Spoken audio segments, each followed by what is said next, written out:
Assalamu alaikum, everyone. Mashallah, defeats can't go with people. You can do it, mashallah. But my name is Hasan, one of the Hassans today.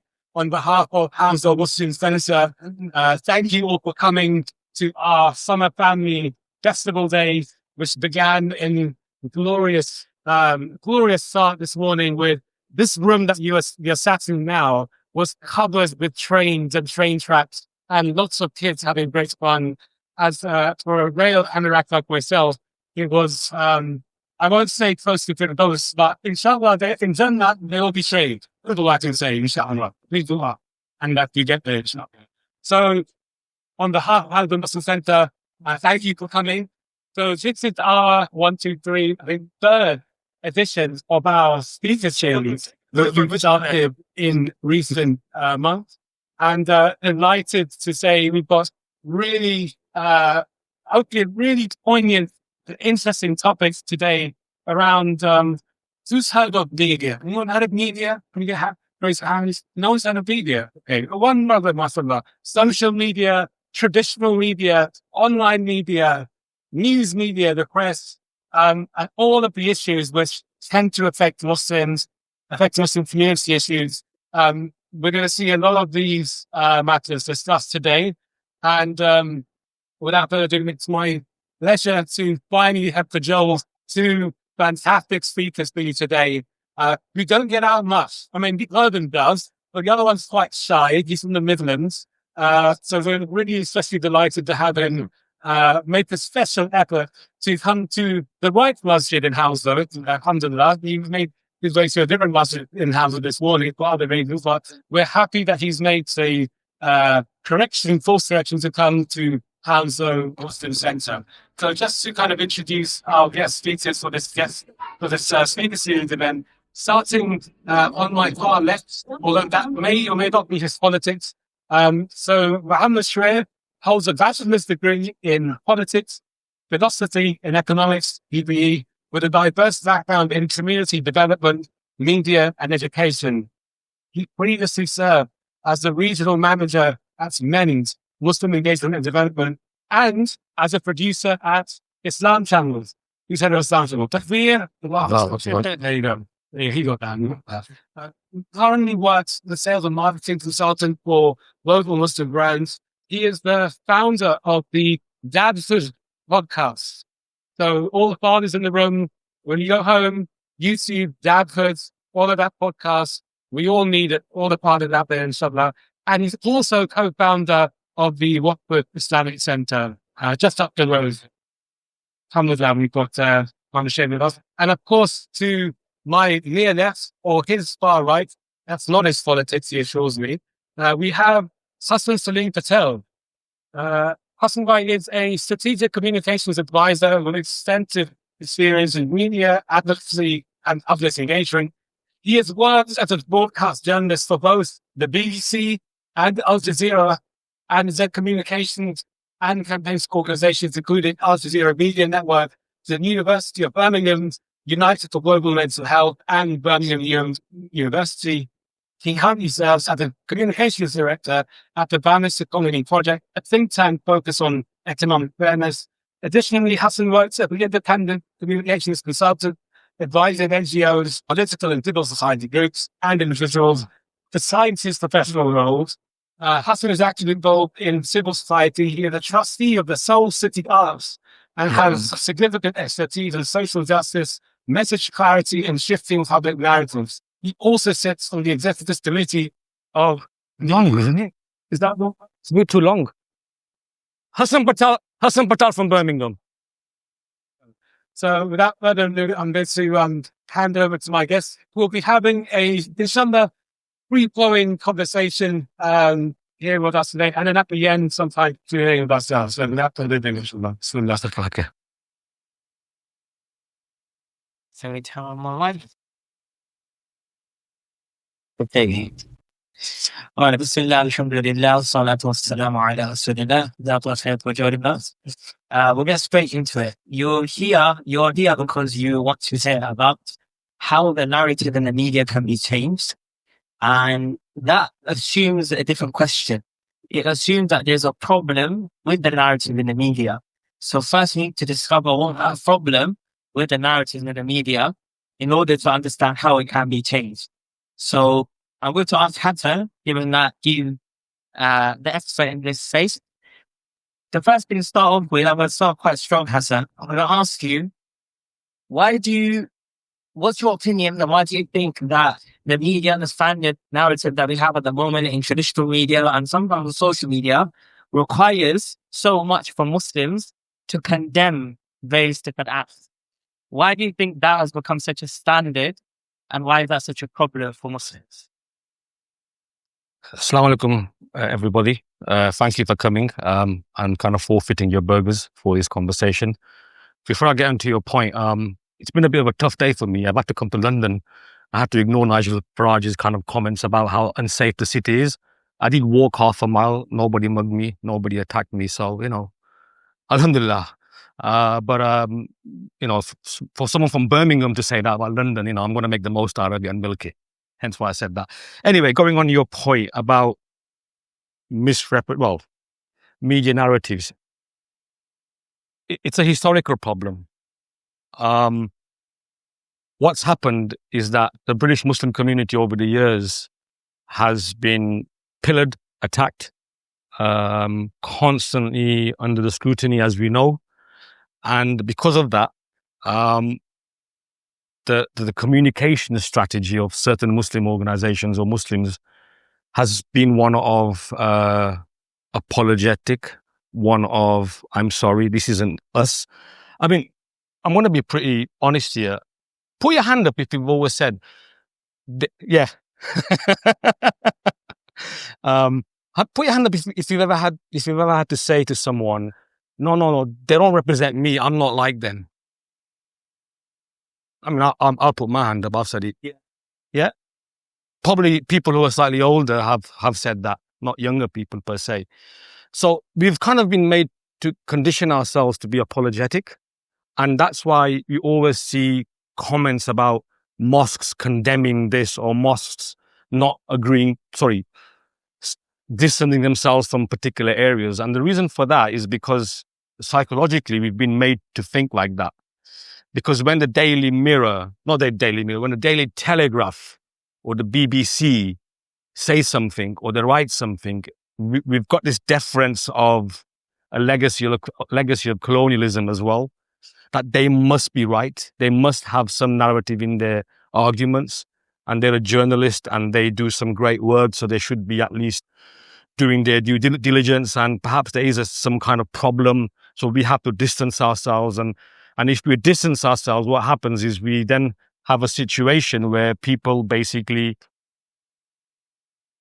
kind of think, oh, I've done my job. It's not my problem. I'm all right, Jack. I'm not like them. But what happens is you're not shifting the narrative. You're feeding the beast. You're telling them what they want to hear. So what's going to happen is they're going to come back to you again. And you're going to say the same again. I don't believe that's the best way forward. So who benefits from Muslims always saying that then? And like you said, it comes back to us. Or who benefits from us being so apologetic and allowing for that whole, I condemn this and I condemn that to continue? Who actually benefits from this? The newspaper proprietor, because he or she might have a financial vested interest to increase ad sales. So they write clickbaity articles.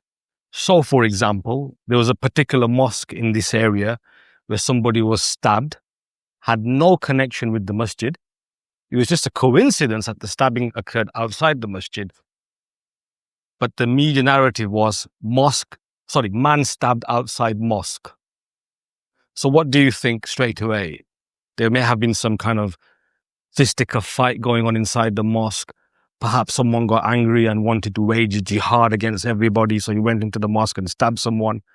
But the fact is, it was an outside event. That's something that took place outside a pizza shop, if I'm not mistaken, or a takeaway, if I'm not mistaken.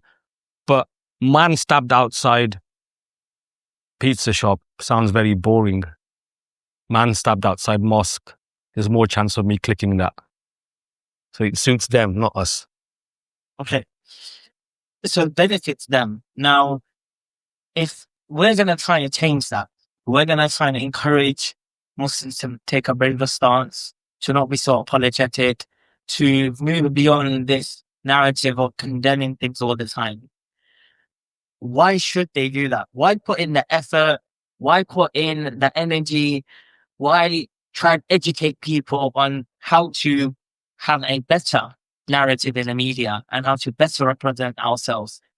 Why should we go through all of that? Why shouldn't we just wait for things to change? And why can't we just be treated the same way everybody else is treated in the media? Why do we have to put in this effort? Because there's a concerted effort by certain individuals and certain political groups of people to demonize the Muslims. We are, sadly, the 21st century's versions of European Jews in the 20th century.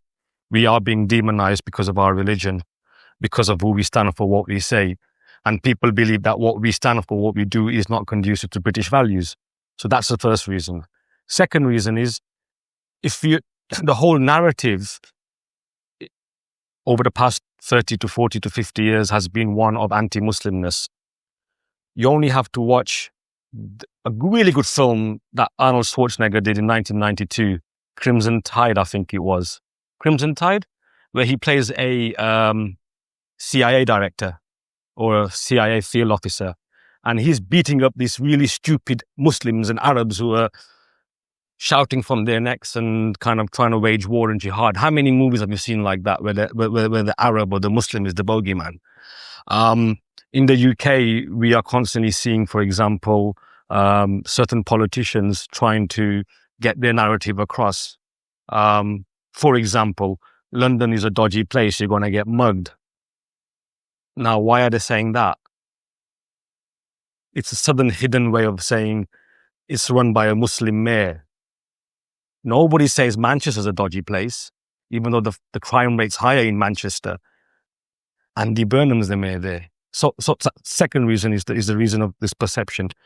And I think the third reason mainly is that we as a Muslim community have been kind of constantly made to believe that we're not good enough. We all have imposter syndrome in our personal lives, in our professional lives, because we're constantly having to deal with these issues. I mean, think about it. You wake up in the morning, you get your phone on, you read Gaza, what's happening in Gaza. You then read about an Islamophobic attack taking place somewhere. It's mentally exhausting. I mean, for me, it's mentally exhausting. I don't know about you, everyone here, but so we're constantly just having to deal with this. And if we don't own that narrative, it's not going to change. So I'm going to give you a little example. I'm part of the Muslim Council of Britain, so I will probably throw examples there recently.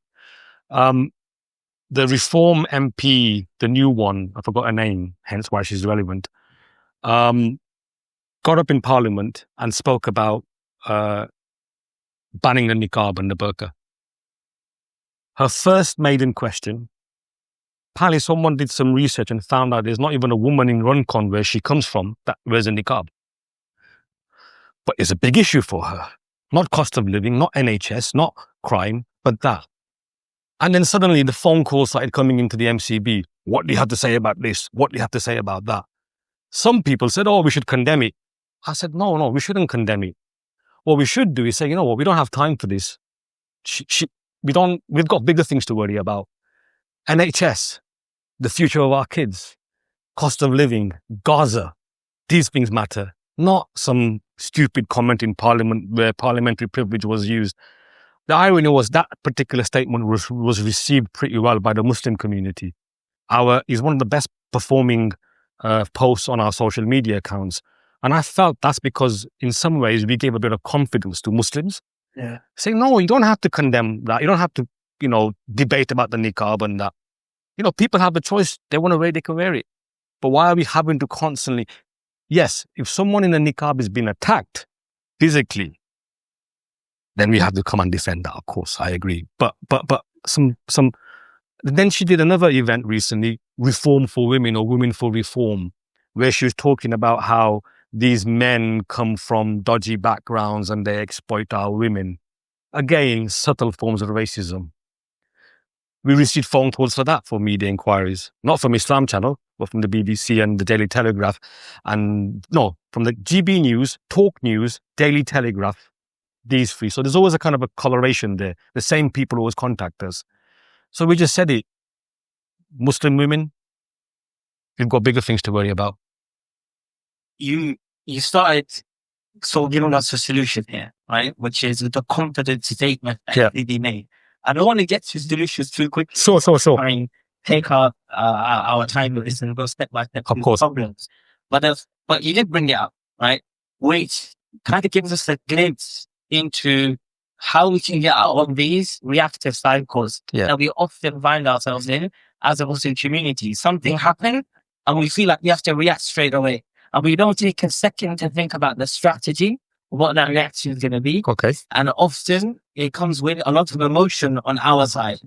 And rightly so, because we're being attacked here, we're being held with abuse, we're being put under the spotlight. So of course you have built emotion. And of course you're going to want to react to it.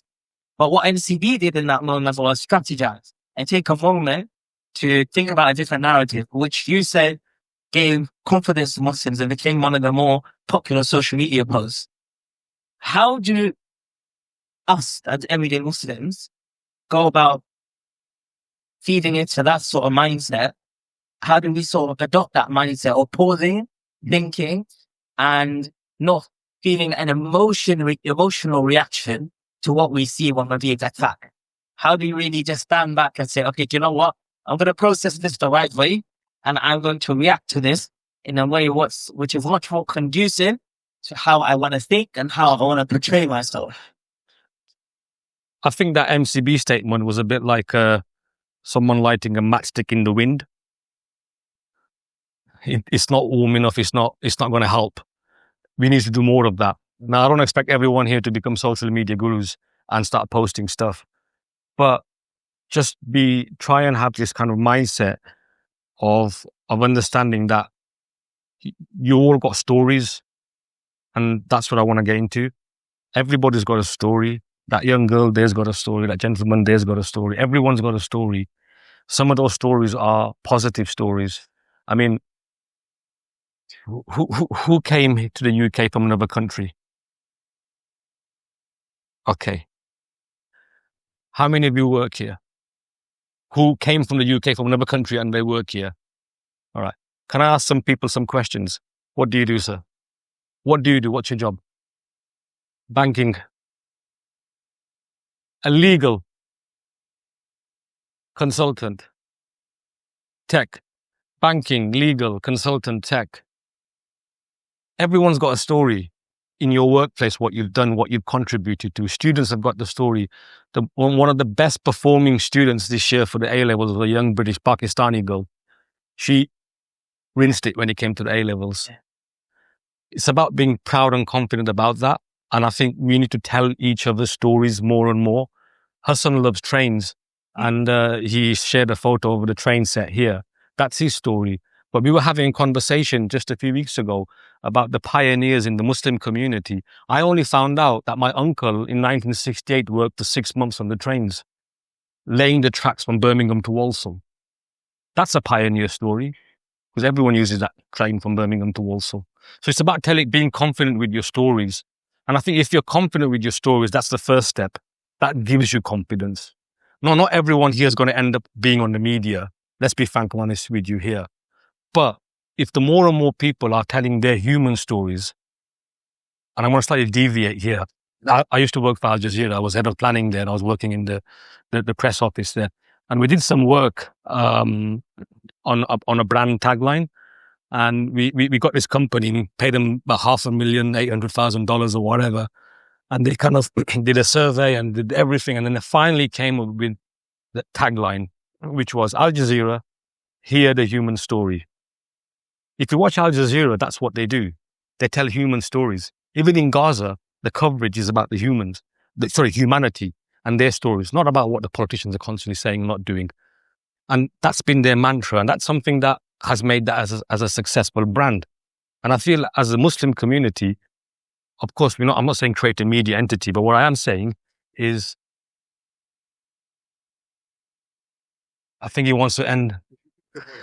Just telling your stories is the first step. And then sharing stories, talking about stories. And that then as an individual, it kind of morphs into organizations, and then organizations have stories. Open day, family fun days. The young kids of Hounslow learning how to play trains. That's a story. He's so sorry to interrupt. Really fascinating conversation. Brothers and sisters, if you have any children who are not with you right now, please can you they stay with you in this room. Don't leave them uncomfortably in the other Musalla halls, because we can't be responsible for if they get hurt or anything like that. Please keep them moving. Jazakallah. So yeah, stories. Story.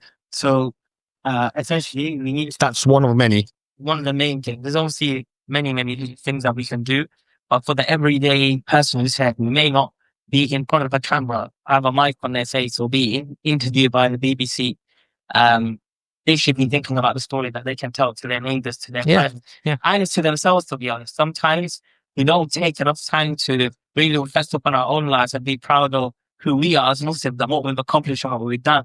And we allow the standard narrative that is out there to defeat us, make us think that, well, that's the situation now, and that's who we are, and that's what we're going to say. But we can start to sort of talk to ourselves and make sure that we are telling our own stories. And that's something that, I've sort of managed to do as well in my own work that I'm doing, in terms of, let's take an example on the Dadhood podcast that I have. I'm trying to tell the stories of Muslim fathers. When my wife was pregnant, I didn't find a content out there, podcast, articles, whatever it may be, online books even, that talked about the experience of a Muslim father. And okay, sure, parenting is maybe 80%, 85%, you could argue 90% the same across the whole world, society and eventually. But it is that 20% or that 10% that is culturally and religiously sensitive. And you want to find what people have to say about that. And I'm not talking about the parenting course. I'm not talking about a chef telling you you're sick or what you do when your child is born. I'm talking about real world experiences of what happens when you're a dad and you have to wake up at 3 a.m. with your kids and you've got work the next day. I'm talking about how do you support a wife who's going through postpartum depression, and you have to still uphold the whole house, and you have to have enough energy for the kids that you have while taking care of her. I'm talking about these kind of things that don't get spoken about. And so when I didn't see these things happening, then I'm nobody who's, some podcast expert or anything like that. But I realize that I have a story to tell, and I have a narrative that can be shared. And I'm sure there's other fathers out there that want to hear about something like this. And so I did something about it, and I started the podcast.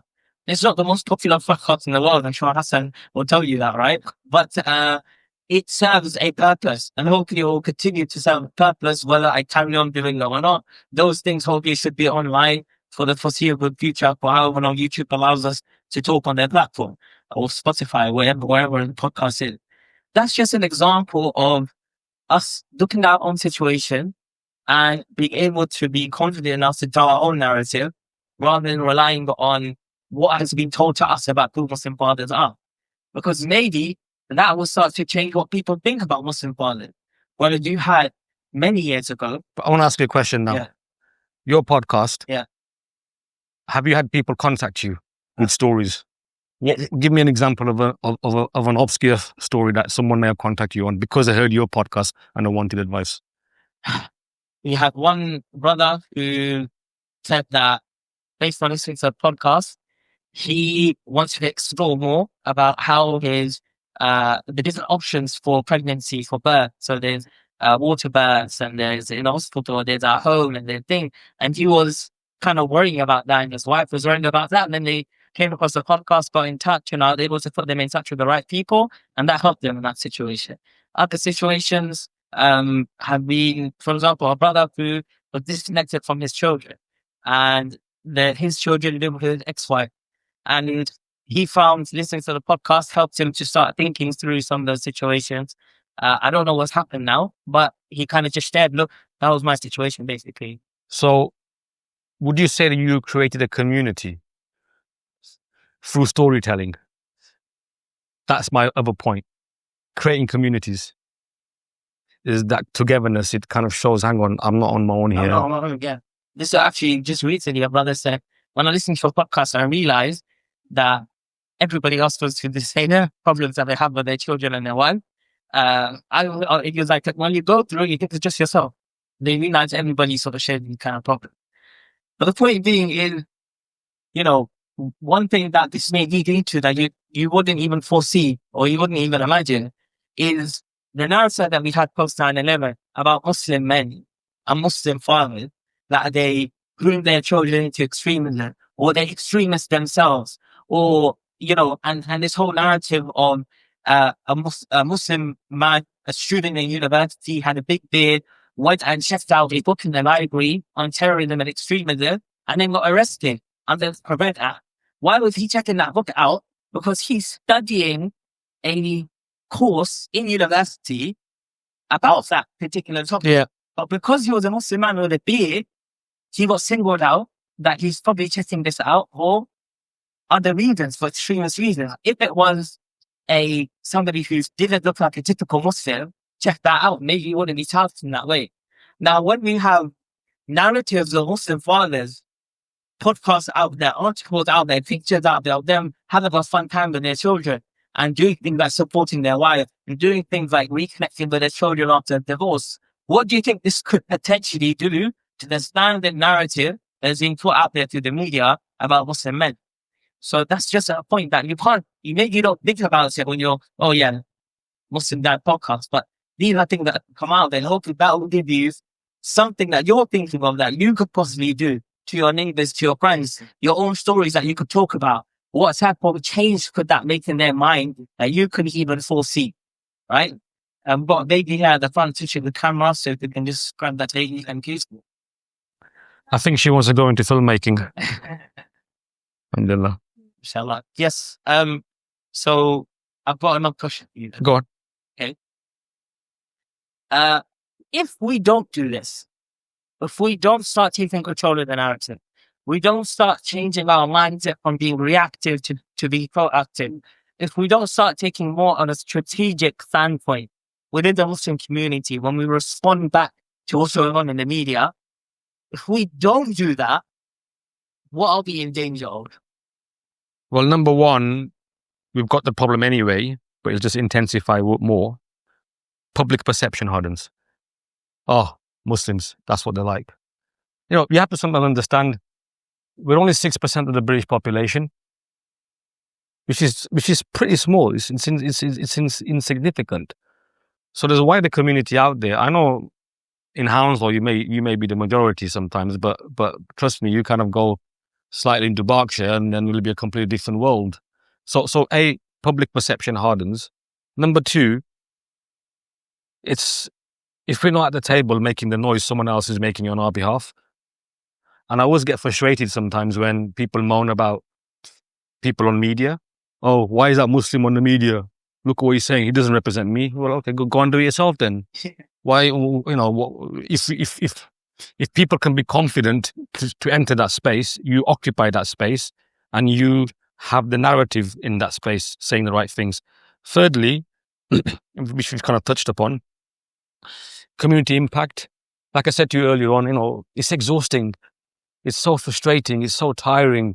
And then you don't feel confident. You don't feel like you want to do anything. You don't feel like you want to make a change. You just want to kind of bury your head or sleep and not wake up for a few hours because of that constant narrative.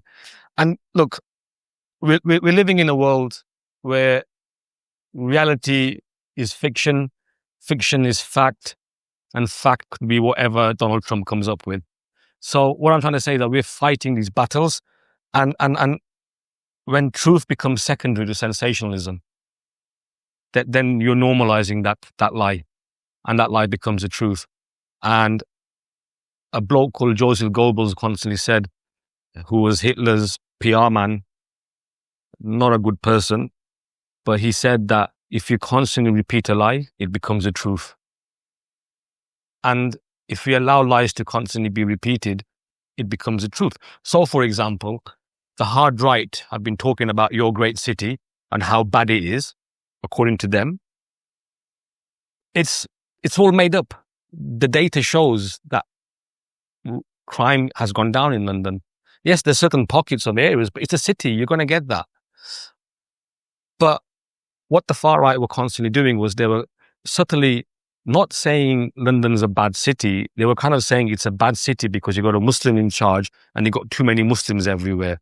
So when people are doing these videos saying, oh, this wasn't the London that I remember when I grew up, it's a subtle dig. And if people living in London don't claim it, what then happens is others are going to tell you a story for you. I just did a little Instagram video while walking here. And I was like, I'm just walking on the Hounslow High Street. I'm from Birmingham. I've just been told that it's not safe here. Oh, hang on, there's an old woman next to me. Oh no, she's catching the bus.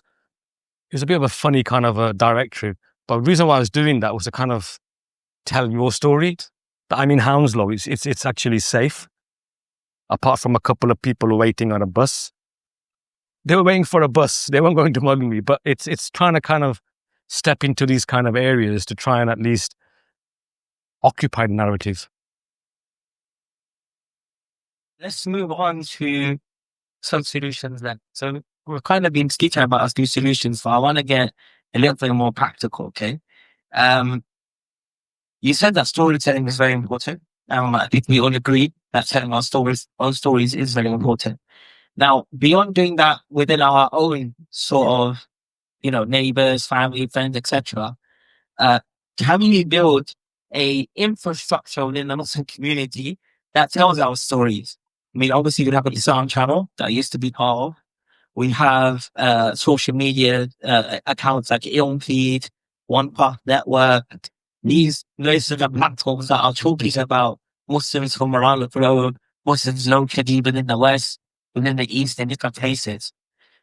Is there a need to build this infrastructure further so that we can actually tell our stories on our own accounts and through our own narratives without having to go onto traditional platforms? And then we can move on to traditional platforms as well. Okay. Let's start with the Muslim platforms. You mean Muslim platforms like Ilmfield and Islam Channel? Ilmfield, Islam Channel, various different, whether it's channels, whether it's social media accounts that are run by Muslims that are telling Muslim story. Do we need to build a bigger infrastructure to make those go bigger, go wider? Or should we only be sticking to going to BBC? No. I'm going to give you a little example of the war in Gaza. So in the United States, a poll came out a few days ago, you're not doing that live, are you? Oh, that's fine. A poll came out a few days ago where it said 52% of Americans believe what Israel doing is wrong. And what Netanyahu doing is more or less a genocide. 52% of Americans, that's the Gallup poll. Now, for me, that's a seismic shift, and you know why. American public is staunchly pro-Israel. Now, why do you think the American public have taken a different stance? Is it because of Donald Trump's rhetoric or against Israel? No.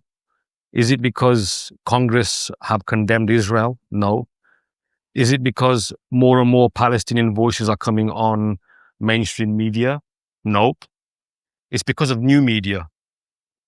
So on a good day, for example, Fox News on average may have about 11 million views. Now you've got podcasts who have the same amount of views. Joe Rogan, 11.5 million a day. Tucker Carlson, 7 million on average. People watch his stuff over the week. Mehdi Hasan, one of us from the UK, 5 million. Jon Stewart, 6 million.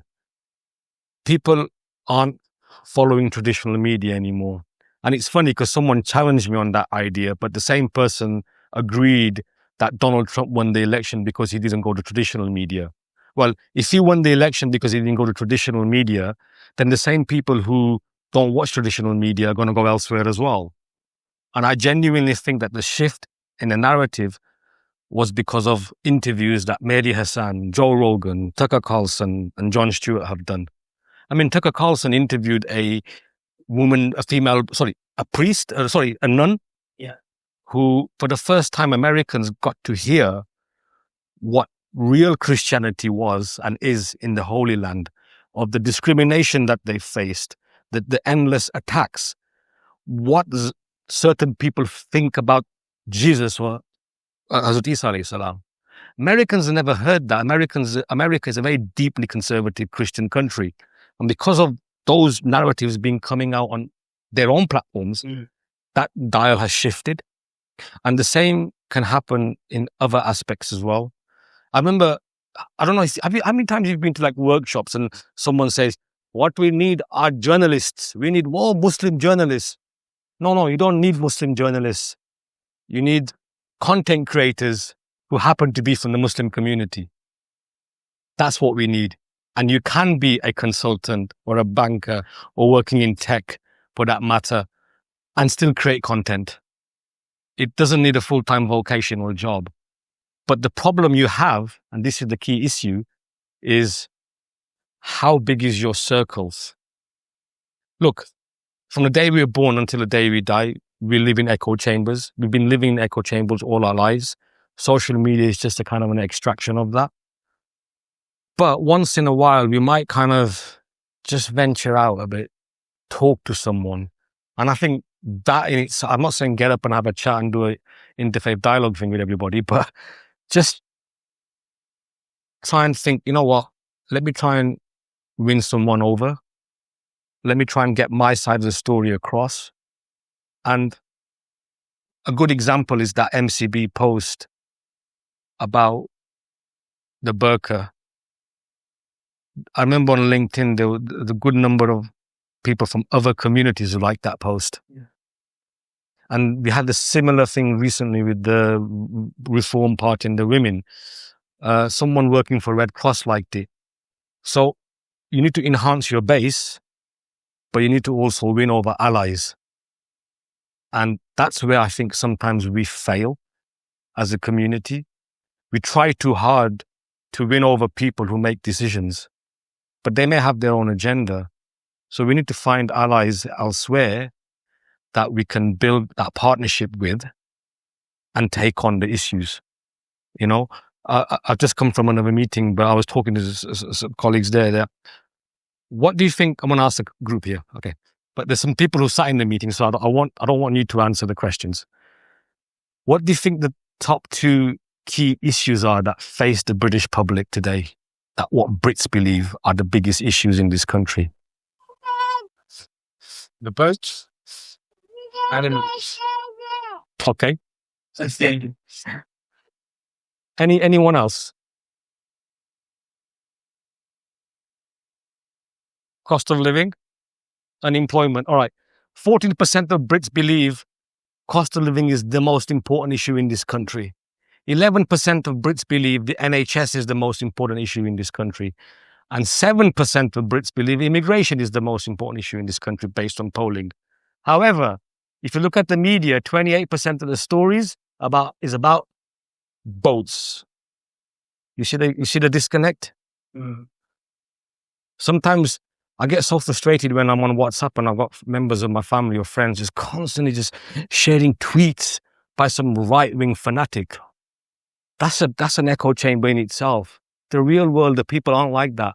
They may have sentiments about that, but it's our job then to kind of show them that our sentiments are actually aligned. And that there's a good example of, there used to be a 1980s, and I think you might know where I'm going with this. There used to be a TV advert for British Telecom, Bob Hoskins. What was the tagline? It's good to talk. And I think sometimes that's what we need to do. We need to talk more. For sure. I've got one more question for you, then we have to go to a Q&A. Okay. I have to make this answer quick. Is there a place for traditional media anymore for Muslims? We've seen Muslims go on a Piers Morgan show. We've seen Muslims being interviewed on BBC, on Sky News, throughout, since October 2023, throughout what's been happening in Palestine. Has that helped? And are you saying now we need to just step away from these? Or is there still a reason for some of our Muslim community members and representatives should go on to some of these platforms. And I'm not saying whether some did a good job or not. So not the personality, but the aspect of Muslims going on to some of these mainstream platforms is the need. I think we need to still engage with traditional media, and we need to kind of be on there, but we don't have to believe it's the be all and end all. The MCB, the Muslim Council of Britain, has got a policy. Not a policy, it's just something that a few of us have decided. Our leadership doesn't constantly go on traditional media. I think our Secretary General has done more. By the way, he's here, Dr. Wajid. He's done more non-traditional media than traditional media. He's done one for the BBC, I think, if I'm not mistaken. But it hasn't affected us. We're still engaging. But I just feel that, okay, let me just step back. If I can just slightly extend this point. People who work in newsrooms, in the BBC newsroom, former colleagues of mine, I don't think that they've got a sinister agenda. I think we need to get that out of the equation. I think what the problem is, they don't have connections with people from diverse communities. And that's what the issue is. If you're coming from a middle-class background, you've been to a boarding school, you've been to Oxford and Cambridge, and you're living in Hertfordshire, coming to work at the BBC, it's very rare, apart from seeing the cleaner on the streets. Good example. It's very rare to kind of engage with other communities. And I've noticed that, for example, their mindset is based on what they read as well. So they have a perspective. And I'll end on this. During the Arab Spring, I remember it was like my last shift at the BBC in a particular newsroom. It was Manchester, yeah. And then I moved on to Al Jazeera. There were a group of Libyan women protesting outside the BBC. And someone who was a well-known reporter said, "Why are they protesting outside the building for? We've got nothing wrong." And I said to her, no, you're missing the point. You should go out there with a microphone and interview them. Well, why? Manchester Libyan women protesting about Gaddafi. They're worried that their people are being killed in Libya. That's the story. Manchester has the largest number of Libyans outside Libya. And she was like, oh, yeah, okay. So it's about trying to educate them and make them understand sometimes. Not them, everybody, even people from Muslim community as well. That it's about the nuances of what makes good stories. And it's all about stories. Trust me. We're going to hand it over to the audience for Q&A from the start. My brother. So thank you so much for your talk. I think my question is about being stopped on the street or at a protest and being asked questions by people like Ben Leo of GB News, for example. So I've been on GB News twice. Both times I've used the ADC. First time was talking about the armistice. Then are there extremists? Are there extremists? There are extremist people in the march. And I don't know about that because I've never seen it. But what I can talk about is Rishi Sunak's genocide of conflict of interest. Same thing again last month, talking about PAL action. They were talking about Hamas, Hezbollah. And I said, I've not come to talk about proscribed groups. I've come to talk about Yvette Cooper receiving £200,000. So for me, when I get asked these difficult questions by mainstream media or the right-wing media, I use ABC. So I acknowledge what they say and go, I'm not talking about that. Then I say, but what I am going to talk about is, and then I just go off on my own. What would you suggest to people is the best thing to do if they get? That's a really good way of doing it, but you need to be confident. And alhamdulillah, you've got the confidence there. The pivot, as they call it, that's the terminology in media.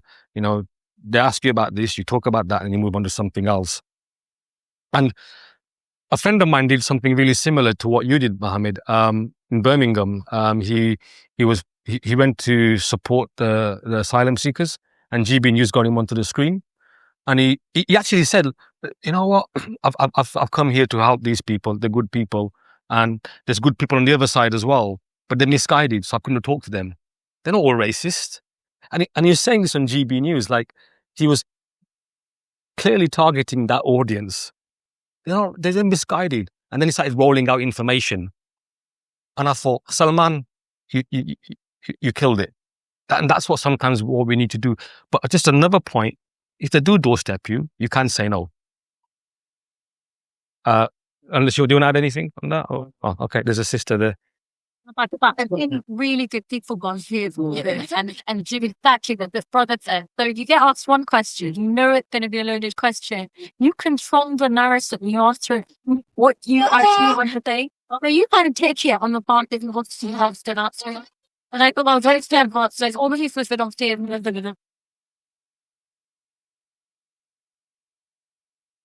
Bassam Yusuf, but my good friend of mine, former colleague Al Jazeera, Jamal Al Shayal, came on Piers Morgan's program on behalf of Al Jazeera a couple of days ago, and I just knew what was going to happen. You know, he messaged, "Oh, I'm going to be on." I just knew straight away. The first question he was going to be asked about was the murdered journalists' photos that came out with Hamas officials. I've worked in newsrooms. I've got photos with certain of people as well. Doesn't mean that they're my mates. It's the nature of the work. But Jamal did a really good job where he kind of said, "Oh, Piers, you've got a photo taken with Cristiano Ronaldo. That doesn't make you a United fan, does it? Because he's an Arsenal fan." And sometimes it's like this, just kind of neutralizing the arguments, which again is skill set that one needs to learn. If you're not confident, don't do it. But observe others who are doing it. Next question, yes. I'm just going to change the narrative a little bit, something that you've not really touched on. And I'm going to call it the enemy within. And I'm talking about the enemies that we have in our workplaces. So you've said a little bit about tokenism in a roundabout way and representation, and not all representation is representation. So especially when it comes to Muslims, not everyone is a good Muslim. So sometimes people relay what general principles in Islam. Sometimes actually they don't mirror them at all. Well, the Western media will pick up a particular angle and focus on that for their objective. And what I'm talking about the enemy within is the people that we work with. So I've worked with a lot of people over the years where actually they leak stories. They leak stories around Black Lives Matter, making it very difficult for people in certain sectors. They leak stories about networks and ethnic minorities, the fudge ethnicity and race data. So actually the government representation of these figures are reflected of the true representation that we have as a society. So I want to say how do we deal with the enemies within? And these are the people that we work with that will leak the stories to the media because they're not getting the sway within the departments that we might work or the areas that we might work with. Interesting question. How do you deal with the enemies within? Look, you've got... And you're talking about the media. There's people that you're working with that will be violate everything you're doing in the background. They'll be changing the story in the background. It's not necessarily talking to you, to those around. Okay. Going for a certain thing that, that's happening. And they're putting a lot of time and energy. This might not answer your question, but I'm of the firm belief in my life. I can only control what I can control. I can't control what he thinks. What I can do is I can control what I can control to ensure I beat him. And I think that's probably the only solution I've got. Life has, we have, this is a common problem throughout history. Even in the seerah of our Prophet, there were examples of that. But faith in the Almighty, conviction in your plan, and you can control what you can control. That's probably the only solution I've got. It may not be the best one, but... Well, one thing I think, sometimes this sort of question maybe sometimes rooted in it's not fair. It's not fair that these people have a connection with those people and they can change the narrative or they can talk about things or they get invited for the interviews, but you as a good Muslim, you don't get invited for it. It's not fair. And sometimes we beat ourselves down with that. But you might not be saying, "Oh, it's not fair," but you might be feeling it, and that feeling then produces this kind of inferiority that you feel in the face of these kind of people.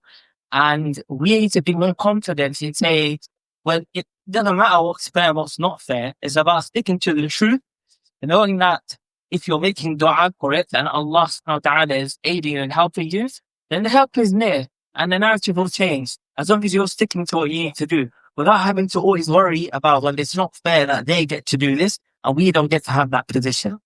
it wasn't really that. It was actually quite specific about leaking information about Muslims in certain workplaces to the Daily Mail and the Daily Telegraph. So there's an article in last week's Sunday papers on exactly that in certain government departments. And this is the people that you're working with, these are the hearts and minds that we're trying to say. So it's quite conscious that I would recommend, but it's a long book. Read chapters in T. Lawrence's biography, Lawrence of Arabia, where he openly kind of said who helped him. It's a historical precedent, isn't it? I know what you mean. It is a challenge. Yeah. Last one. Okay, we have time for one more question. Two. Do you have the hands we have though? Two. Two hands. Can we take them too? Yeah. But this is I'm going to ask a lot of Muslims, but me and myself, I feel quite confident in speaking about certain topics, but I find that a lot of other Muslims struggle to have that same confidence in speaking out about like maybe their own views or what they believe about media. How can we? So, for example, if a program took place where we train people to be confident, would you do it? Okay, keep an eye on the MCB emails over the next few weeks. Hopefully there will be something there. But to move on to that, it's about sometimes just connecting with like-minded individuals and building that coalition. And you're learning from each other. I genuinely believe if you want to excel in what you're doing, learn from others, watch others. Like I've worked with Mehdi Hasan. I am not Mehdi Hasan apart from the fact that we've got the same name and it's spelled with one S. But I can tell you, what you see on the screen is hours and hours and hours of preparation. He prepares, he reads books throughout the day just to get those points across. So for me, that's my inspiration. I only do 10% of what he may do, but it gives you that confidence. That's probably one area. Do you want to? I'll just add one small thing is about saying yes to opportunities. Yeah. So, however small or big they may be, every time you say yes to something, it just builds you further, it builds your experience further, it builds your confidence further. For me, I started media just making silly YouTube videos when I was very small with my friend. But looking back at that experience, it just gave me a step up to know how a camera works and to know where I need to sit in front of the camera and to know what I need to say to start a video, what I need to say to end the video, which then eventually goes into me hosting shows on Islam channel, being invited to speak at conferences or to do podcasts. So it's about saying yes to a small thing, I would say, and maybe just telling those people, just say yes to a small thing, and eventually. And we are young generation, I would say, anyone under the age of 40, 35, whatever. Social media is part of your life. I mean, I don't watch I don't watch TV. I don't think I actually watch BBC One, BBC Two. I should not pay my license fee then. But I do consume BBC content, but it's on YouTube, it's on my phone. So the consumption of content makes me want to create content as well. And I am no way I'm a content creator, but I have ideas where I think, we should do this or we should do that. And even if it's just a small post or whatever, that confidence will increase. Question. That's absolutely gives the cipher to my question of so bringing it back to traditional versus non-traditional media, right? I think traditional media is like very important because it is credibility. Yeah. So what's certain ideas that can be required, like editorial policy, news or factor. How can Muslim voices and allies work with the traditional media to kind of shape the narrative of Muslim community and bring it kind of more positive forward? I've always said this. I'm going to talk about traditional media. You will live in Hounslow or in and around Hounslow. BBC London matters. Evening Standard matters. Those are the media that matter to you people in this part of the country, because a lot of people consume that content, even on social media, BBC London stories, etc., etc. Sorry. Pigeons, big problem for rail tracks, aren't they? So basically, what I'm trying to, in a quick way, is saying that focus on the local sometimes. Don't waste time on the bigger things. Win over the local journalists, liaise with them, tell your stories to them. Because the way the media works now is that even if it's BBC London, suddenly it's BBC England, BBC News, BBC World. And I think where we as a community fail is that we don't have good relations with our local journalists. That I think is a very quick way of impact and change. All right. Jazakallah khair. Hassan, do you want to do your close?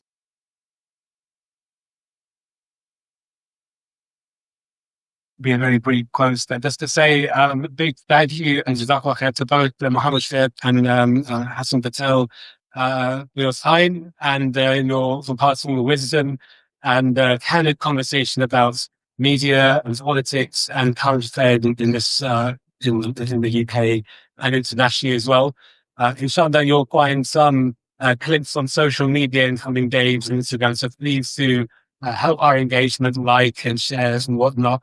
But without further ado, because I'm just conscious the Adhan is going to go for Asr, please do say to Asr who wants to make wudu, you can make wudu in these sort of buttons rather than the sister's protection, but hopefully, and request as well. The HNC summer family festival doesn't end with this great talk, alhamdulillah, but we have Sheikh Junaid does weekly tafsir straight after Asr Sabah. So please do say that it's a good way to close what's been a wonderful day with the Quran, inshallah. So to say, on behalf of Hounslow Muslim Centre, thank you very much for coming. And so that may be a bit of applause for our guest speakers today, inshallah. Thank you so much. Allah